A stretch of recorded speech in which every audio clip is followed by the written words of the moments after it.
Hello guys, स्वागत है आप सभी का मेरे और आपके अपने YouTube चैनल वीर इंग्लिश एकेडमी में। स्टूडेंट्स, आज का हमारा टॉपिक है ट्रांसफॉर्मेशन। ट्रांसफॉर्मेशन क्या होता है, व्हाट इज द ट्रांसफॉर्मेशन या ट्रांसफॉर्मेशन किसे कहते हैं। देखिए, यहाँ पर मैंने दो एग्जांपल लिए हैं जिनके द्वारा आपको ट्रांसफॉर्मेशन अच्छे से क्लियर हो जाएगा। तो फर्स्ट सेंटेंस है हमारा, the lion is so weak. Lion जो है वो बहुत ज्यादा कमजोर है। इस सो का मतलब होता है बहुत ज्यादा। उसके बाद लिखा है ही कैन नॉट रन, वह दौड़ नहीं सकता या वह चल नहीं सकता। अब इस सेंटेंस को हम एक सेंटेंस में कन्वर्ट करते हैं और कन्वर्ट करने पर सेंटेंस आपका हो जाएगा the lion is too weak to run.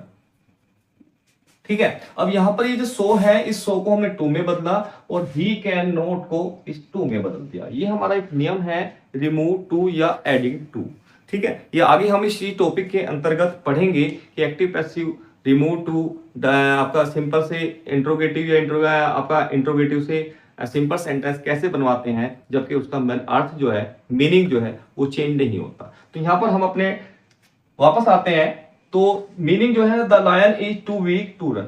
शेर इतना कमजोर है कि वह दौड़ नहीं सकता। जो मीनिंग हमारा फर्स्ट टू सेंटेंस का था वही मीनिंग हमारा इन कन्वर्ट किए गए सेंटेंस का है। आगे एक और देखते हैं, he brings the vegetable from the market. तो सेंटेंस जब कन्वर्ट कर लेंगे, चेंज करेंगे, तो सेंटेंस हो जाएगा द वेजिटेबल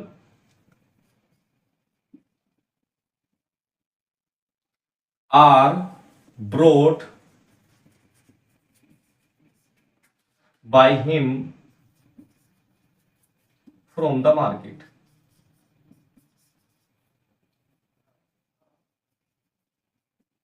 अब ये सेंटेंस हमने कन्वर्ट कर लिया।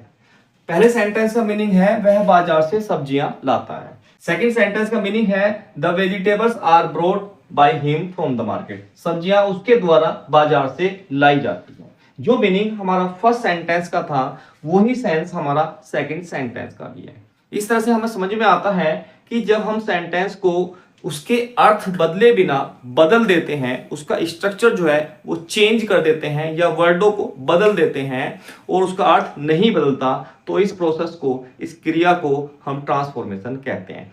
वही डेफिनेशन जो है वो यहां पर लिखी है, चेंजिंग द स्ट्रक्चर और वर्डिंग ऑफ ए सेंटेंस। एक सेंटेंस के वर्डों को और उसके स्ट्रक्चर को बदलना, वाइल जबकि प्रिजर्विंग इट्स ओरिजिनल मीनिंग, जबकि जो उसका रियल मीनिंग है, जो उसका वास्तविक अर्थ है, वो उसका वही रहता है जो पहले था।